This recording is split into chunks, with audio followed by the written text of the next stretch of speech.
সম্মানিত দর্শক, আসসালামু আলাইকুম।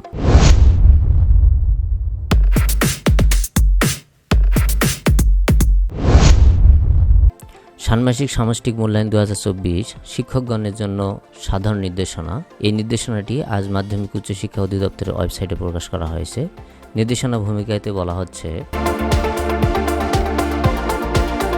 জাতীয় শিক্ষাক্রম 2022 অনুযায়ী 2024 শিক্ষাবর্ষের বিষয়ভিত্তিক ষান্মাসিক সামষ্টিক মূল্যায়ন কার্যক্রম জুলাই মাসে শুরু হতে যাচ্ছে। ষষ্ঠ থেকে নবম শ্রেণীর বিষয়ভিত্তিক ষান্মাসিক সামষ্টিক মূল্যায়ন কার্যক্রম পরিচালনার জন্য শিক্ষা প্রতিষ্ঠানে প্রস্তুতিমূলক নির্দেশনা ইতিমধ্যে আপনাদের দেওয়া হয়েছে। এই মূল্যায়নের ক্ষেত্রে শিক্ষার্থী নির্দিষ্ট প্রকল্প, অ্যাসাইনমেন্ট, সমস্যা সমাধান ইত্যাদি কাজ সম্পন্ন করবে এবং তাদের পারদর্শিতার উপর ভিত্তি করে আপনারা মূল্যায়ন করবেন। এই কাজ চলাকালে শিক্ষার্থীদের অংশগ্রহণ, কাজের প্রক্রিয়া, ফলাফল ইত্যাদি সবকিছু মূল্যায়নের ক্ষেত্রে বিবেচিত হবে। এই নির্দেশনায় ষষ্ঠ থেকে নবম শ্রেণীর বিভিন্ন বিষয়ের ষান্মাসিক সামষ্টিক মূল্যায়ন কিভাবে পরিচালনা করবেন, কাজের বিভিন্ন ধাপে সংশ্লিষ্ট পারদর্শিতার নির্দেশককে শিক্ষার্থীর অর্জনের মাত্রা কিভাবে নিরূপণ করবেন, কিভাবে রেকর্ড রাখবেন এবং ট্রান্সক্রিপ্ট তৈরি করবেন প্রভৃতির বিস্তারিত নির্দেশনা পরবর্তী অংশে দেওয়া আছে।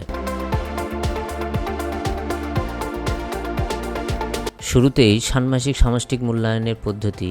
এখানে বলা হচ্ছে যে একটি বিষয় মূল্যায়ন এক স্কুল দিবসে অর্থাৎ এক কর্মদিবসে সর্বোচ্চ 5 ঘন্টার মধ্যে শেষ করতে হবে। প্রত্যেক শিক্ষার্থী পূর্বে ন্যায় প্রশ্নপত্রের মতো মূল্যায়নপত্র, এটিকে বলা হচ্ছে শিক্ষার্থীর জন্য মূল্যায়ন নির্দেশিকা, এর একটি লিখিত কপি পাবে। বলা হচ্ছে একই সাথে মূল্যায়নের লিখিত অংশের জন্য তাদের প্রত্যেককে একটি খাতা বা উত্তরপত্র সরবরাহ করতে হবে। এই উত্তরপত্র বা খাতাটি সরবরাহ করবে শিক্ষা প্রতিষ্ঠান।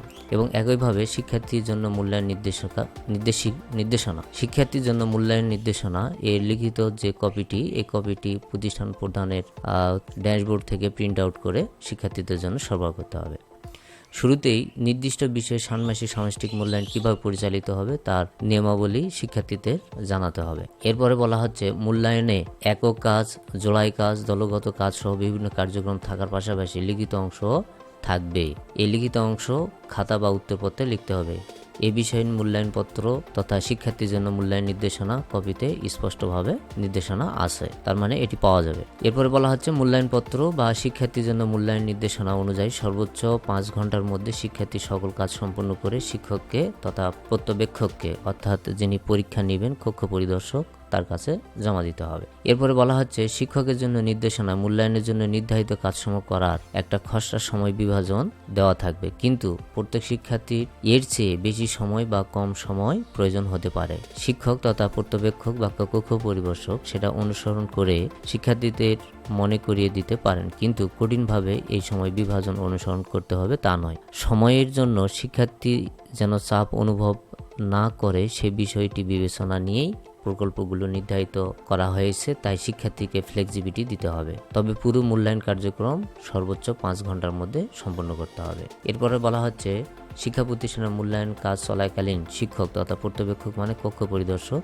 নির্দিষ্ট পর্যবেক্ষণ ছকের মাধ্যমে শিক্ষার্থীর কাজের রেকর্ড সংরক্ষণ করবেন। এক্ষেত্রে প্রতি 20 জন শিক্ষার্থীকে পর্যবেক্ষণ করার জন্য একজন করে শিক্ষক নিয়োজিত থাকবেন। তার মধ্যে পর্যবেক্ষণ ছক অর্থাৎ পরিশিষ্ট 1 যা পরবর্তী বিষয়ভিত্তিক নির্দেশনার সাথে প্রেরণ করা হবে। তার মানে একটা ছক দেওয়া হবে, সেই ছক অনুযায়ী সেগুলো পর্যবেক্ষণ করে রেকর্ড করতে হবে। এবং 20 জন শিক্ষার্থীর রেকর্ড সংরক্ষণের জন্য ছক পরিশিষ্ট 2 যা পরবর্তীতে দেওয়া থাকবে।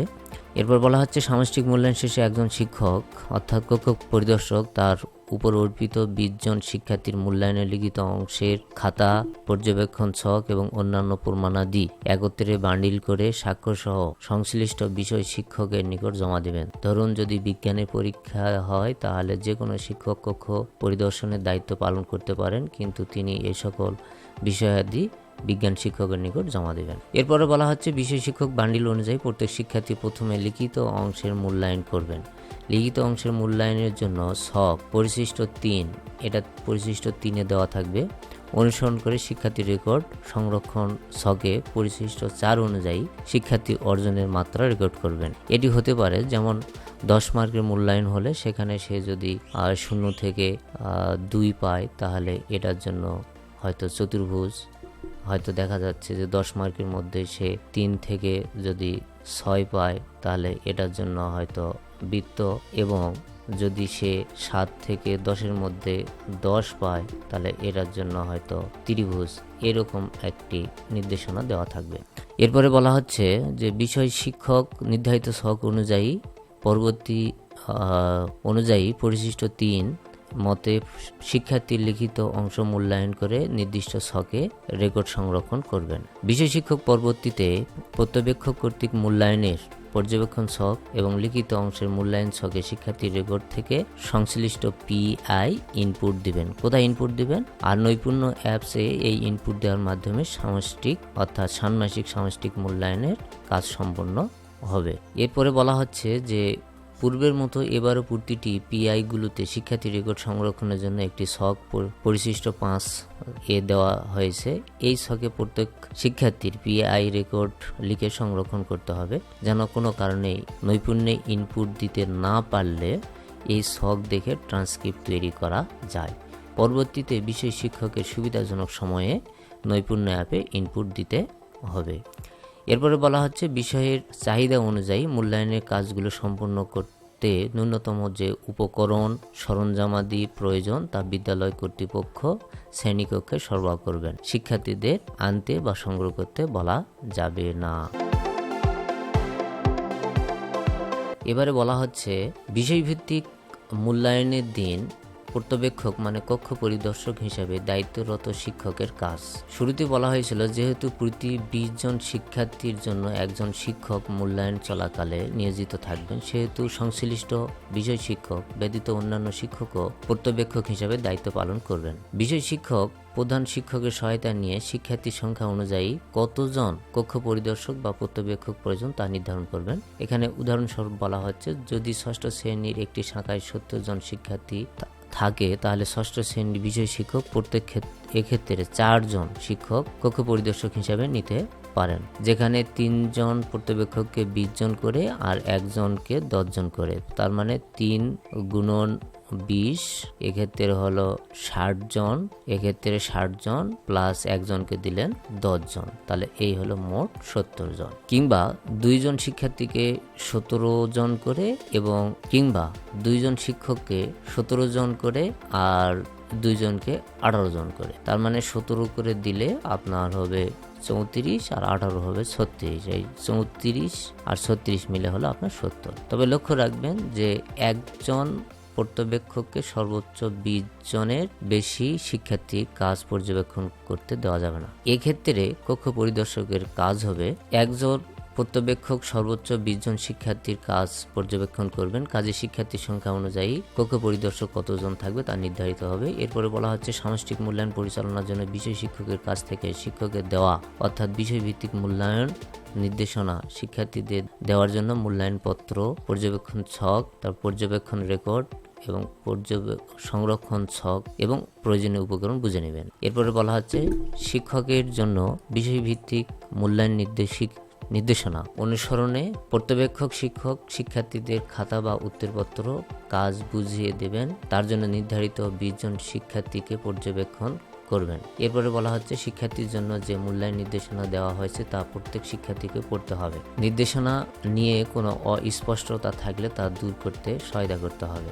এই মূল্যায়ন চলাকালে শিক্ষার্থীদের কাছে প্রত্যাশা কি তা যেন তারা স্পষ্টভাবে বুঝতে পারে তা নিশ্চিত করতে হবে। এরপরে বলা হচ্ছে জোড়ায় দলগত কাজ বা অন্য কোনো কাজ থাকলে শিক্ষকের জন্য নির্দেশনা অনুসরণে শিক্ষার্থীদের প্রয়োজনীয় নির্দেশনা দেবেন। এরপরে বলা হচ্ছে মূল্যায়ন পরিচালনার জন্য শিক্ষক নির্দেশনা অনুযায়ী বিরতি ও সময় ব্যবস্থাপনা করবেন। পর্যবেক্ষণ ছক অনুসারে 20 জন শিক্ষার্থীকে পর্যবেক্ষণ করে তার রেকর্ড সংরক্ষণ করবেন। মূল্যায়ন চলাকালে পর্যবেক্ষক শিক্ষার্থীর যেই কাজগুলো পর্যবেক্ষণ করবেন তা পর্যবেক্ষণ ছকে দেওয়া হয়েছে।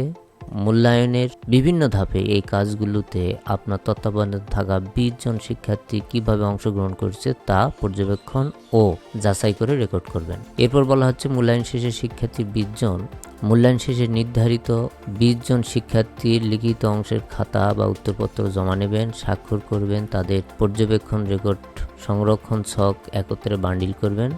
আর যদি কোনো প্রমাণাদি যেমন তৈরিকৃত মডেল, উপস্থাপনা, পোস্টার ইত্যাদি থাকে তাহলে তাও তার সঙ্গে যুক্ত করে বিষয়ভিত্তিক শিক্ষকের নিকট বান্ডিলটি জমা দেবেন। এবার বিষয়ভিত্তিক শিক্ষকের কাজ। বিষয়ভিত্তিক শিক্ষকের কাজে বলা হচ্ছে মূল্যায়নের শুরুতে নির্ধারিত সংখ্যক উত্তরপত্র, পর্যবেক্ষণ ছক, রেকর্ড ছক, শিক্ষার্থী মূল্যায়ন উত্তরপত্র, সংশ্লিষ্ট উপকরণ বুঝিয়ে নেবেন কক্ষ পরিদর্শকের কাছ থেকে। এখানে বলা হচ্ছে উল্লেখ্য মূল্যায়নপত্র ও নির্দেশনা হাতে পাওয়ার পর সংশ্লিষ্ট বিষয় শিক্ষক প্রধান শিক্ষকের সহায়তায় নির্দিষ্ট সংখ্যক মূল্যায়নপত্রের ফটোকপি, প্রয়োজনীয় সংখ্যক পর্যবেক্ষণ ছক, রেকর্ড ছক, ফটোকপি এবং প্রয়োজনীয় উপকরণ ও সরঞ্জামাদি সংগ্রহ করে রাখবেন মূল্যায়নের আগের দিন। এরপরে বলা হচ্ছে বিষয় শিক্ষক নির্বাচিত কক্ষ তথা পর্যবেক্ষকগণকে শিক্ষকের জন্য বিষয়ভিত্তিক মূল্যায়ন নির্দেশনা অনুসারে পুরো বিষয়টি বুঝিয়ে দেবেন যেন তারা নিজ নিজ দায়িত্বে সঠিকভাবে পালন করতে পারেন। এরপরে বলা হচ্ছে বিষয় শিক্ষক নিজেও 20 জন শিক্ষার্থীর একটি দল পর্যবেক্ষকের দায়িত্ব পালন করবেন। এরপরে বলা হচ্ছে মূল্যায়ন শেষে পর্যবেক্ষকগণ হতে বান্ডিল অনুযায়ী লিখিত উত্তরপত্র, পর্যবেক্ষণ রেকর্ড ছক, শিক্ষার্থীর তৈরিকৃত অন্যান্য কাজ প্রভৃতি চেক করে বুঝে নেবেন। এরপরে বলা হচ্ছে বান্ডিল অনুযায়ী প্রথমে প্রতিটি শিক্ষার্থীর লিখিত অংশের খাতা মূল্যায়ন ছক 3 অনুসারে মূল্যায়ন করে নির্ধারিত ছক 4 অনুসারে রেকর্ড সংরক্ষণ করবেন। এরপরে বলা হচ্ছে পর্যবেক্ষক শিক্ষক দ্বারা পূরণকৃত পর্যবেক্ষণ রেকর্ড সংরক্ষণ ছক 2 এবং নিজের করা লিখিত অংশ মূল্যায়ন রেকর্ড সংরক্ষণ ছক 4 পাশাপাশি নিয়ে বিষয় শিক্ষক প্রত্যেক শিক্ষার্থীর কাজের চূড়ান্ত মূল্যায়ন PI এর মাত্রা নির্ধারণ করবেন।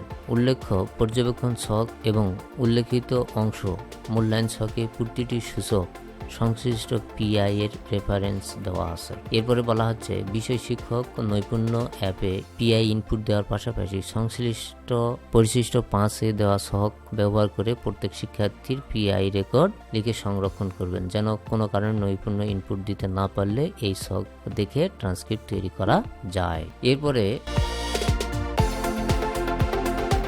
ষান্মাসিক সামষ্টিক মূল্যায়নে ইনক্লুশন নিশ্চিতকরণ অর্থাৎ এখানে বিশেষ চাহিদা সম্পন্ন শিক্ষার্থীদের বিষয়গুলো বিস্তারিতভাবে বর্ণনা করা হয়েছে। এরপরে ষান্মাসিক সামষ্টিক মূল্যায়নের জন্য উপকরণ সংক্রান্ত নির্দেশনা। এখানে বলা হচ্ছে যে সকল উপকরণ প্রয়োজন সেখানে প্রতিষ্ঠান সরবরাহ করবে সেগুলো হচ্ছে উত্তরপত্র বা খাতা 16 পৃষ্ঠা, শিক্ষার্থীর মূল্যায়ন নির্দেশিকা যেটি আগের দিন প্রধান শিক্ষকের ড্যাশবোর্ডে দেওয়া হবে, sign pen, marker, stapler, A4 size কাগজ। শিক্ষার্থীরা যে সকল জিনিস নিয়ে আসবে তা হচ্ছে কলম, পেন্সিল, ইরেজার, শার্পনার মানে পেন্সিল কাটার, স্কেল ইত্যাদি। এছাড়াও বিষয়ভিত্তিক পরীক্ষার দিন যে সকল উপকরণ শিক্ষার্থীরা নিয়ে আসতে পারবে, বাংলার দিন 6ষ্ঠ থেকে 9ম শ্রেণীর শিক্ষার্থীরা পাঠ্য বই নিয়ে আসবে, গণিতের দিন 7ম ও 8ম শ্রেণীর শিক্ষার্থীরা গণিত পাঠ্য বই, পুরনো ক্যালেন্ডারের কাগজ, আঠা নিয়ে আসবে। বিজ্ঞানের দিন 6ষ্ঠ থেকে 9ম শ্রেণীর সকল শিক্ষার্থী অনুসন্ধানী পাঠ ও অনুশীলন বই নিয়ে আসবে। ইতিহাস ও সামাজিক বিজ্ঞান 6ষ্ঠ, 8ম ও 9ম শ্রেণীর শিক্ষার্থীরা পাঠ্যপুস্তক নিয়ে আসবে, অন্যান্যরা বই নিয়ে আসবে না। এবং ডিজিটাল প্রযুক্তি পরীক্ষা বা মূল্যায়নের দিন শিক্ষা প্রতিষ্ঠান 6ষ্ঠ ও 7ম শ্রেণীর জন্য কাঁচি, আঠা সরবরাহ করবে, 8ম ও 9ম শ্রেণীর জন্য ইন্টারনেট সংযোগ সহ কম্পিউটার ব্যবস্থা করবে যদি থাকে। 6ষ্ঠ শ্রেণীর শিক্ষার্থী খালি ক্যালেন্ডার পাতা বা অনুরূপ শক্ত কাগজ, পুরনো ফেলে দেওয়া কাগজপত্রের বক্স নিয়ে আসবে। শুধুমাত্র 7ম শ্রেণীর শিক্ষার্থীরা পাঠ্যপুস্তক নিয়ে আসবে। স্বাস্থ্য সুরক্ষার মূল্যায়নের দিন 7ম শ্রেণীর শিক্ষার্থীদের জন্য শিক্ষা প্রতিষ্ঠান ওজন ও উচ্চতা পরিমাপক সরবরাহ করবে, শুধু 7ম শ্রেণীর শিক্ষার্থী পাঠ্য বই নিয়ে আসবে। ইসলাম শিক্ষার দিন 7ম শ্রেণীর শিক্ষার্থীরা পাঠ্যপুস্তক নিয়ে আসবে, 8ম 9মের শিক্ষার্থীরা ক্যালেন্ডার, খালি কাগজ নিয়ে আসবে এবং প্রতিষ্ঠান রং পেন্সিল বক্স সরবরাহ করবে। হিন্দু, বৌদ্ধ ও খ্রিস্ট ধর্ম শিক্ষার্থীরা 9ম শ্রেণীর কয়েকদিনের জাতীয় স্থানীয় কাগজপত্র প্রত্যেক দলের জন্য কয়েকটি করে সরবরাহ করবে। এরপরে শিল্প সংস্কৃতির জন্য বলা হচ্ছে সকল শ্রেণীর শিক্ষার্থীর জন্য প্রতিষ্ঠান 20 জনের দলের কাজের জন্য 4-5টি পেন্সিল বক্স, আঠা, কাঁচি, রঙিন কাগজ, বিভিন্ন আকৃতি শুকনো পাতা, পরিবেশনার প্রয়োজনীয় বিবেচনায় 4-5টি গামছা, কয়েক রঙের ওড়না সরবরাহ করবে।